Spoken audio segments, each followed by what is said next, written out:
നമസ്കാരം. മംഗളം നോ കോംപ്രമൈസിലേക്ക് മാന്യ പ്രേക്ഷകർക്ക് സ്വാഗതം. എന്തൊരു ചങ്കൂറ്റമാണ് നമ്മുടെ ചെറുപ്പക്കാർക്ക്, നമ്മുടെ വിദ്യാർത്ഥികൾക്ക്, നമ്മുടെ യുവത്വത്തിന്, ഭാരതത്തിൻ്റെ ജനാധിപത്യത്തിന്. നമ്മുടെ പ്രിയപ്പെട്ട യുവാക്കൾ തെരുവിൽ 35 ദിവസമായി സമരം ചെയ്തപ്പോൾ അതിനെ കണ്ടില്ലെന്ന് നടിച്ച, അതിനെ അവഗണിച്ച, അത് അപ്രധാനമെന്ന് വിധിയിരുത്തി അവഗണിച്ചവരൊക്കെ ഇന്ന് മുട്ടുമടക്കിയിരിക്കുന്നു. കേന്ദ്രം ഒടുവിൽ പാറ്റകളെന്ന് അധിക്ഷേപിച്ച് അവഗണിച്ച് ഒഴിവാക്കി ഇല്ലായ്മ ചെയ്യാമെന്ന് വിചാരിച്ച ആ യുവാക്കളുടെ കൂട്ടം തീപ്പന്തമായി ആളിക്കത്തിയിരിക്കുന്നു. കേന്ദ്രമന്ത്രിസഭയിലെ പ്രധാനിയായ ധർമ്മേന്ദ്ര പ്രധാൻ ഒടുവിൽ അപ്രധാനിയായി മാറിയിരിക്കുന്നു, രാജിവെച്ചിരിക്കുന്നു, കീഴടങ്ങിയിരിക്കുന്നു. പ്രധാനമന്ത്രി നരേന്ദ്രമോദി അടക്കം സംരക്ഷിക്കാനുള്ള എല്ലാ തന്ത്രങ്ങളും, എല്ലാ വിദ്യകളും, എല്ലാ രീതികളും, അടിച്ചമർത്തലുകൾ ഉൾപ്പെടെ, അവഗണിക്കലുകൾ ഉൾപ്പെടെ എല്ലാം പ്രയോഗിച്ചിട്ടും ഒടുവിൽ പാറ്റകളെന്ന് ആക്ഷേപിച്ച, കൂറകളെന്ന് ആക്ഷേപിച്ച, ഹിറ്റടിച്ച് തകർക്കും, ഓടിക്കും, ഇല്ലാതാക്കും, രാജ്യദ്രോഹികളാണ്, പാകിസ്ഥാനികളാണ്, ബംഗ്ലാദേശികളാണ്, രാജ്യവിരുദ്ധ ശക്തികളാണ്, നക്സലുകളാണ് എന്നൊക്കെ പരമാവധി മുദ്രകുത്തി ആക്ഷേപിച്ച് അധിക്ഷേപിച്ച ഇന്ത്യൻ യുവാക്കൾ അവർ ഈ രാജ്യത്തിൻ്റെ മക്കളാണ്, അവരാണ് ഈ രാജ്യത്തിൻ്റെ ശക്തി, അവരാണ് ശരിയെന്ന് ശക്തിയുക്തം തെളിയിച്ചിരിക്കുന്നു. സല്യൂട്ട് എന്നാണ് നോ കോംപ്രമൈസിന് ഈ രാജ്യത്തെ ചെറുപ്പക്കാരോട് പറയുവാനുള്ളത്. നോ കോംപ്രമൈസ് അവരെ അഭിവാദ്യം ചെയ്യുകയാണ്, അവരെ നെഞ്ചോട് ചേർക്കുകയാണ്.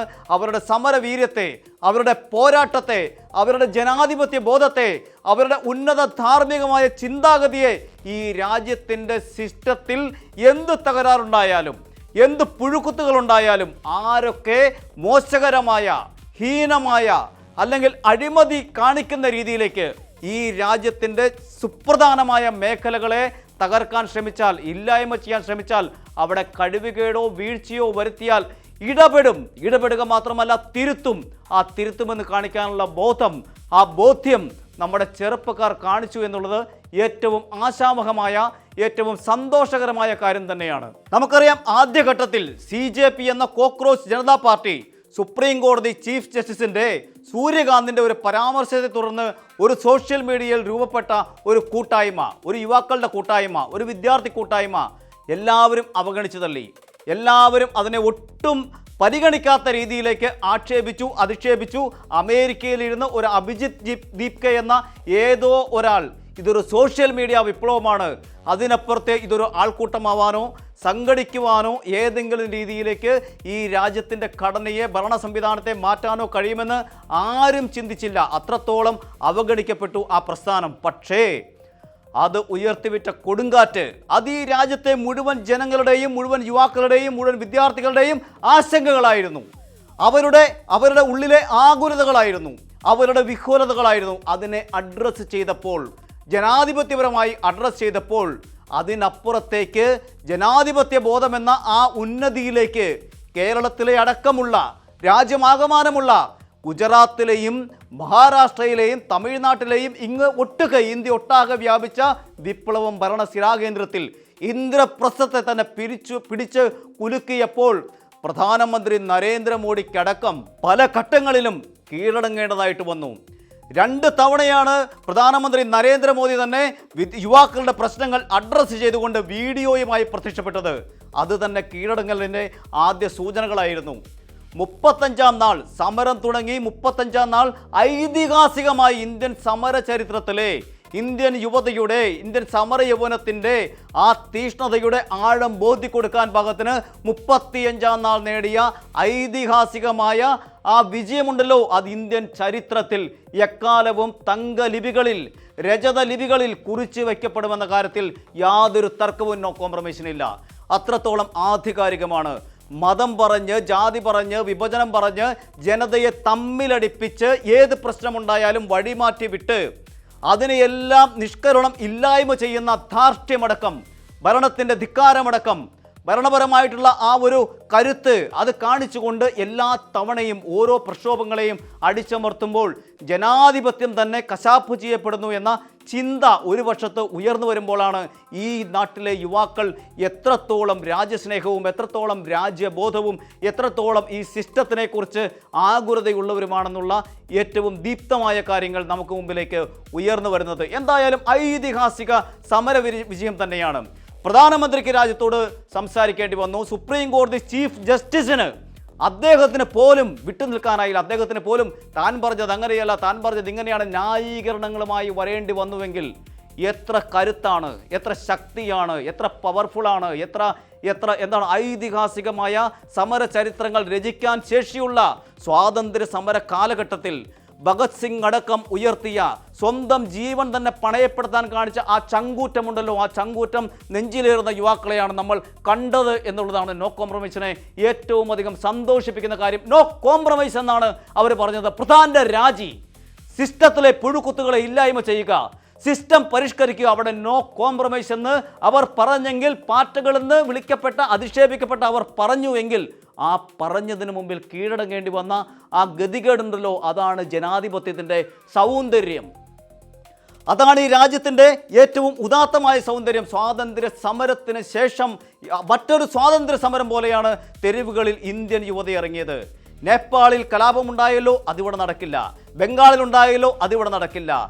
ശ്രീലങ്കയിൽ ഉണ്ടായല്ലോ, അതിവിടെ നടക്കില്ല. ഇത് വേറെന്തോ ഒരു രാജ്യം പോലെ, വേറെന്തോ ഒരു സിസ്റ്റം പോലെ, ഞങ്ങളിന്ന് തോന്നിവാസം കാണിച്ചാലും ചോദിക്കാൻ ആരുമില്ല എന്ന രീതിയിലേക്ക് ഇന്ത്യൻ യുവത്വത്തെ അവഗണിക്കാൻ ശ്രമിച്ചപ്പോൾ ഒരു സിസ്റ്റത്തിൽ പ്രശ്നമുണ്ടാക്കിയ ഒരാളേക്കാൾ പ്രധാനമാണ് ഒരാൾ, അയാൾക്കാണ് പ്രാധാന്യം, അയാളെ മാറ്റുന്ന പ്രശ്നമില്ല എന്നൊക്കെ പറയുമ്പോൾ അത് അംഗീകരിക്കാൻ ജനാധിപത്യ ബോധമുള്ള ഒരു ചെറുപ്പക്കാരനും തയ്യാറാവില്ല എന്നുള്ളതിൻ്റെ ഉദാത്തമായ സൂചന. അവരെ രാജ്യദ്രോഹികളെന്ന് വിളിച്ചു, അവരെ പാകിസ്ഥാനികളെന്ന് വിളിച്ചു, അവരെ ബംഗ്ലാദേശികളെന്ന് വിളിച്ചു. അധിക്ഷേപിക്കാവുന്നതെല്ലാം സോറോസ് ഫണ്ട്, അമേരിക്ക എന്നൊക്കെ പറഞ്ഞ് അധിക്ഷേപിക്കാവുന്നതെല്ലാം ചെയ്തു.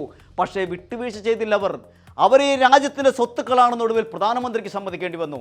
2 കേന്ദ്രമന്ത്രിമാർ അവരുമായി ചർച്ചയ്ക്ക് വേണ്ടി കാത്തു നിൽക്കേണ്ടി വന്നു. ഇവരെയൊന്നും ഞങ്ങൾ പരിഗണിക്കില്ല എന്ന് പറഞ്ഞവർക്ക് തിരുത്തേണ്ടി വന്നു. പക്ഷേ അപ്പോഴും അതിനു വേണ്ടി തല്ലുകൊണ്ട, തല തല്ലിപ്പൊളിഞ്ഞ് മരണത്തോട് മല്ലടിച്ചുകൊണ്ട് വെന്റിലേറ്ററിൽ കഴിഞ്ഞ സാക്ഷി എന്ന നമ്മുടെ ഒരു കൂട്ടുകാരി, നമ്മുടെ ഒരു സഹോദരി അടക്കമുള്ളവർ, അവർ ചീന്തിയ രക്തമുണ്ട്. എത്രയോ യുവാക്കളാണ് തല്ല് മേടിച്ചത്, എത്രയോ യുവാക്കളാണ് കയ്യും കാലും ഒടിഞ്ഞത്. എന്താണ്, തെരുവിൽ പട്ടികളെ പോലെ തല്ലി ചതയ്ക്കുകയായിരുന്നു, വെട്ടനായ്ക്കളെ പോലെയാണ് ഡൽഹിയിൽ കെട്ടിയിറക്കിയ ഒരു കമ്മീഷണർ, ഈ സമരത്തെ നേരിടാൻ വേണ്ടി മാത്രം ഇറക്കിയ ഒരു കമ്മീഷണർ നമ്മുടെ കുഞ്ഞുങ്ങളോട്, നമ്മുടെ കുട്ടികളോട്, നമ്മുടെ വിദ്യാർത്ഥികളോട്, നമ്മുടെ യുവാക്കളോട് പെരുമാറിയത്. അയാളെയൊന്നും വെറുതെ വിടരുത്. അവിടെയും CJP ശക്തമായ നിലപാട് സ്വീകരിക്കണം. ആ കമ്മീഷണറെ യൂണിഫോം ഊരി വെച്ച് വീട്ടിലിരുത്താൻ പാകത്തിന് ശക്തമായ നിയമ നടപടികളും നിയമ പോരാട്ടവും തന്നെ നടത്തണം. ലാത്തി ചാർജിന് പകരം അവിടെ ആണി വെച്ച ലാത്തിയാണ് ഉപയോഗിച്ചത്. ലാത്തി ചാർജ് എന്നത് ജനാധിപത്യപരമായ പ്രതിഷേധങ്ങൾ അതിരുവിടുമ്പോൾ അവരെ ഏറ്റവും മിതമായ രീതിയിൽ ബലം പ്രയോഗിച്ച് ഒഴിവാക്കാനുള്ള ഒരായുധം മാത്രമാണ് ലാത്തി. അത് സതുദ്ദേശപരമായിട്ടാണ് ചെയ്യേണ്ടത്. ഇവിടെ ആ ലാത്തിയിൽ ആണിയടിച്ചാണ് നമ്മുടെ കുഞ്ഞുങ്ങളെ, നമ്മുടെ വിദ്യാർത്ഥികളെ ഉപദ്രവിച്ചത്, ദ്രോഹിച്ചത്, ആക്രമിച്ചത്. ആണിയടിക്കുമ്പോൾ അത് ലാത്തിയാണ്, അതൊരു മാരകായുധമാണ്. ഒരു മാരകായുധം പോലീസ് ഉപയോഗിച്ചുവെങ്കിൽ അതൊരു ക്രിമിനൽ കുറ്റമാണ്. അങ്ങനെ ഒരു ക്രിമിനൽ കുറ്റം ചെയ്തുവെങ്കിൽ അതിന് ഉത്തരവാദികളായ ഉദ്യോഗസ്ഥർ ശിക്ഷിക്കപ്പെടേണ്ടതുണ്ട്. അവർ മേലിൽ ഇത്തരം പദവികളിൽ ഇരിക്കാൻ പാടില്ല. കാരണം അവർ ജനാധിപത്യത്തിൻ്റെ അന്തകരാണ്, ക്രിമിനലുകളാണ്. അത്തരം ക്രിമിനലുകളെ കൂടി ഇല്ലായ്മ ചെയ്യാൻ ഈ പ്രധാൻ രാജിവെച്ചെങ്കിൽ പ്രധാനിൽ മാത്രം ഒതുക്കരുത്. അവിടെ CJP ആ കുഞ്ഞുങ്ങളെ നിഷ്കരണം തല്ലിച്ചതച്ച, ലോകത്തിന് മുമ്പിൽ തന്നെ ചോര ചീന്തിയ ഇന്ത്യൻ യുവത്വത്തിൻ്റെ, ഇന്ത്യൻ വിദ്യാർത്ഥികളുടെ മുഖം അല്ലെങ്കിൽ അവരുടെ ചിത്രം, അവരുടെ ദൃശ്യമൊക്കെ കണ്ട് ആളുകൾ സങ്കടപ്പെട്ടുവെങ്കിൽ അതിന് കാരണക്കാരായ ഉദ്യോഗസ്ഥരെയും ഡൽഹി പോലീസ് കമ്മീഷണർ അടക്കം, ഈ ലാത്തികൾ ഉപയോഗിച്ചവരടക്കം, അവിടെ നെയിം പ്ലേറ്റുകളില്ലാതെ പോലീസുകാരെന്ന രീതിയിൽ പ്രൈവറ്റ് പോലീസാണെന്നൊക്കെ പറഞ്ഞ് വന്ന ആളുകളുണ്ട്. ഗുണ്ടകൾ തന്നെയാണവർ. ഈ സമരത്തെ ആക്രമിക്കാൻ, നമ്മുടെ കുഞ്ഞുങ്ങളെ ആക്രമിക്കാൻ അവരുടെ ഉന്നതമായ ജനാധിപത്യ ബോധം. അവർ ഒരു നീറ്റ് ചോദ്യപേപ്പർ ചോർച്ചയുമായി ബന്ധപ്പെട്ട് അതിൽ ഉത്തരവാദികളായവരെ ശിക്ഷിക്കണമെന്ന് പറഞ്ഞപ്പോൾ ആ കുട്ടികളെ ആക്രമിക്കാൻ കെട്ടടിച്ചു വിട്ട ഗുണ്ടകളുടെ അടക്കം ഐഡന്റിഫൈ ചെയ്ത് നിയമത്തിന് മുമ്പിൽ കൊണ്ടുവന്ന് കൽത്തുറുങ്കിൽ അടയ്ക്കുന്നതുവരെ CJP ഈ പ്രക്ഷോഭത്തിൽ നിന്നും പിന്നോട്ട് പോകരുതെന്ന് കൂടിയാണ് നോ കോംപ്രമൈസിന് പറയാനുള്ളത്. എന്തായാലും ഐതിഹാസികമായ സമരമാണ് നിങ്ങൾ നടത്തിയത്, ഐതിഹാസികമായ പോരാട്ടമാണ് നിങ്ങൾ നടത്തിയത്. ഇവിടെ ജനാധിപത്യം കശാപ്പ് ചെയ്യപ്പെടുന്നു, ജനാധിപത്യം ഇല്ലായ്മ ചെയ്യപ്പെടുന്നു, ജനാധിപത്യം തകരുന്നു, തളരുന്നു എന്നൊക്കെയുള്ള ആക്രോശങ്ങളും മുറവിളികളുമായിരുന്നു. പ്രതിപക്ഷം അമ്പേ ദുർബലമായിരുന്നു. അങ്ങനെ ഒരു പ്രതിപക്ഷം പോലും ഈ രാജ്യത്തുണ്ട് എന്ന് കാട്ടിക്കൊടുത്തത് നിങ്ങളാണ്, ചെറുപ്പക്കാരാണ്, യുവാക്കളാണ്.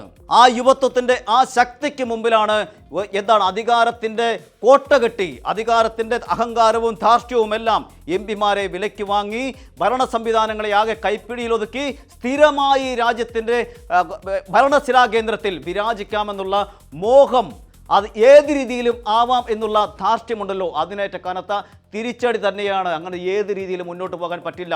ഇത് ജനാധിപത്യം പുലരുന്ന രാജ്യമാണ്.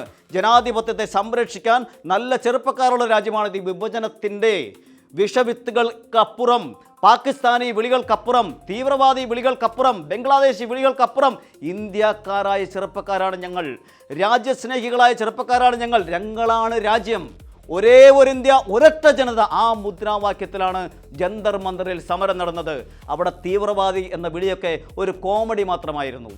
അവിടെ പാകിസ്ഥാനി എന്ന വിളിയൊക്കെ കോമഡിയാണ്. അത്തരം ചാപ്പകുത്തലുകളൊക്കെ കോമഡിയായി മാറുന്ന ഒരു കാലഘട്ടമാണ് പുതിയ ജനാധിപത്യ ഇന്ത്യയുടെ സൃഷ്ടിയിലൂടെ സംഭവിച്ചിരിക്കുന്നത്. പ്രിയ ചെറുപ്പക്കാരെ, പ്രിയ വിദ്യാർത്ഥികളെ, പ്രിയപ്പെട്ട യുവാക്കളെ, പ്രിയപ്പെട്ട പൊതുസമൂഹമെ, തീർച്ചയായിട്ടും ഡൽഹിയിൽ തുടങ്ങി, അത് മഹാരാഷ്ട്രയിലാവട്ടെ, ഒറ്റയ്ക്കൊരു കൈകൊണ്ട് ഒരു പോലീസ് വണ്ടി തടഞ്ഞു നിർത്തിയ ഒരു ചെറുപ്പക്കാരി, ഒരു യുവതി, എന്തൊരു കരുത്താണ്, എന്തൊരു പവർഫുള്ളാണ്. അടിക്കുന്ന പോലീസ് അടിക്കുമ്പോൾ അടിച്ചോളൂ എന്ന് പറഞ്ഞ് വേദന കൂസാതെ നിൽക്കുന്ന ചെറുപ്പക്കാർ, എന്തൊരു പവറാണ് ഇന്ത്യക്ക്, എന്തൊരു പവറാണ് യുവ ഇന്ത്യക്ക്, എന്തൊരു കരുത്താണ്. ആ കരുത്തിൽ തന്നെയാണ് ഈ രാജ്യത്തിൻ്റെ അസ്ഥിവാരം കെട്ടിപ്പടുക്കുന്നത് എന്നുള്ളത് തന്നെയാണ്. ആ കോട്ട നമ്മൾ കെട്ടുകയാണ്, ആ കോട്ട നമ്മുടെ യുവാക്കൾ കെട്ടുകയാണ്. ജനാധിപത്യത്തിൻ്റെ കോട്ടയാണത്. ഉന്നതമായ ധാർമ്മിക ബോധത്തിൻ്റെ, ഉന്നതമായ ഉദാത്തമായ ഭരണഘടനയെ മുറുകെ പിടിച്ചുകൊണ്ടുള്ള പോരാട്ടത്തിൻ്റെ ഒരു വിജയം കൂടിയാണ്. എന്തായാലും അങ്ങനെ ഒരു വിജയം സമ്മാനിച്ച വിദ്യാർത്ഥികൾക്ക്, ഈ രാജ്യത്തിൻ്റെ ജനാധിപത്യത്തിന് വേണ്ടി ഉദാത്തമായ സംഭാവന ചെയ്തു എന്ന് ചരിത്രം രേഖപ്പെടുത്തുന്ന ആ സമരം, അത് ഐതിഹാസിക സമരം രചിച്ച മുഴുവൻ വിദ്യാർത്ഥികളെയും അഭിസംബോധന ചെയ്യുകയാണ് നോ കോംപ്രമൈസ്. അതുപോലെ ആദ്യം സൂചിപ്പിച്ച രീതിയിൽ ഒരു വിട്ടുവീഴ്ചയും ഇല്ലാത്ത രീതിയിൽ തന്നെ നമ്മുടെ ആക്രമിക്കപ്പെട്ട കുഞ്ഞുങ്ങൾക്ക് വേണ്ടി അതിനുത്തരവാദികളായ പോലീസ് നടപടികളെ അതിനെയും ശക്തമായി തുറന്നു കാട്ടണം. മേലിൽ പോലീസ് എന്താണ്, ഏത് രീതിയിലാണ് ഒരു അക്രമത്തെ നേരിടേണ്ടത് എന്നതിന് കൃത്യമായ, അക്രമത്തെ എന്ന് പറയാൻ കഴിയില്ല, ഒരു പ്രതിഷേധത്തെ പോലീസ് എങ്ങനെ നേരിടണം, കൃത്യമായ മാനദണ്ഡങ്ങൾ വേണം. ഇത്തരം ലാത്തികൾ അവിടെ കൃത്യമായിട്ടും ആണിയടിക്കുന്ന ലാത്തികളാവരുത്. ലാത്തികൾ മാത്രമായി സതുദ്ദേശപരമായിരിക്കണം. മിനിമം ഫോഴ്സ് മാത്രം ഉപയോഗിക്കണം. പെല്ലറ്റ് തോക്കുകൾ ഉപയോഗിച്ചുവെങ്കിൽ നമ്മുടെ കുഞ്ഞുങ്ങളുടെ നെഞ്ചിലേക്ക്, അവരുടെ കണ്ണിലേക്ക്, അവരുടെ ശരീരത്തിലേക്ക് പെല്ലറ്റ് തോക്കുകൾ ഉപയോഗിച്ചുവെങ്കിൽ അത്തരം പോലീസുകാരോ അത്തരം സൈനിക ഉദ്യോഗസ്ഥരോ അത്തരം ആളുകളോ ഈ സിസ്റ്റത്തിലിരിക്കാൻ നമ്മൾ കൊടുക്കുന്ന നികുതി പണമാണ്. ഈ തല്ലുകൊണ്ട കുഞ്ഞുങ്ങളും ഈ പറയുന്ന തലതല്ലി പൊളിച്ച് ആശുപത്രിയിൽ വെന്റിലേറ്ററിൽ കിടക്കുന്ന സാക്ഷി എന്ന കുട്ടിയുടെ മാതാപിതാക്കളും ആ കുട്ടിയും ഞാനും നിങ്ങളും ഈ പറയുന്ന സമരത്തിലുള്ള മുഴുവൻ കുട്ടികളും എല്ലാം കൊടുക്കുന്ന നികുതിപ്പണം കൊണ്ടാണ് ആ പോലീസ് ഉദ്യോഗസ്ഥൻ്റെ ഷൂ അടക്കം, അവരുടെ യൂണിഫോം അടക്കം, അവരുടെ ബെൽറ്റ് അടക്കം, അവരുടെ ലാത്തി അടക്കം, അവരുടെ ശമ്പളമടക്കം എല്ലാം കൊടുക്കുന്നത്. അത് നമ്മളെ തല്ലിച്ചതയ്ക്കാനല്ല, നമ്മളൊരു സിസ്റ്റത്തെ നയിക്കാൻ ഇറങ്ങുമ്പോൾ, നമ്മുടെ കുഞ്ഞുങ്ങളൊരു സിസ്റ്റത്തെ നന്നാക്കാൻ ഇറങ്ങുമ്പോൾ അവരെ തല്ലിക്കൊല്ലുകയല്ല വേണ്ടത്. ക്രൂരമായ ആക്രമണം നടത്തിയ ഒരു ഉദ്യോഗസ്ഥനെയും വെറുതെ വിടില്ല എന്നുകൂടി ഉറപ്പുവരുത്തിക്കൊണ്ട് മാത്രമേ ഈ പ്രക്ഷോഭത്തിൽ നിന്നും CJP പിന്മാറാൻ പാടുള്ളൂ എന്നാണ് നോ കോംപ്രമൈസിൻ്റെ അഭിപ്രായം. എന്തായാലും ആ വിദ്യാർത്ഥികളെ, ആ സമര ചരിത്രം രചിച്ച വിദ്യാർത്ഥികൾക്ക് വീണ്ടും സല്യൂട്ട് പറഞ്ഞുകൊണ്ട് നോ കോംപ്രമൈസ് അവസാനിക്കുന്നു. നന്ദി, നമസ്കാരം.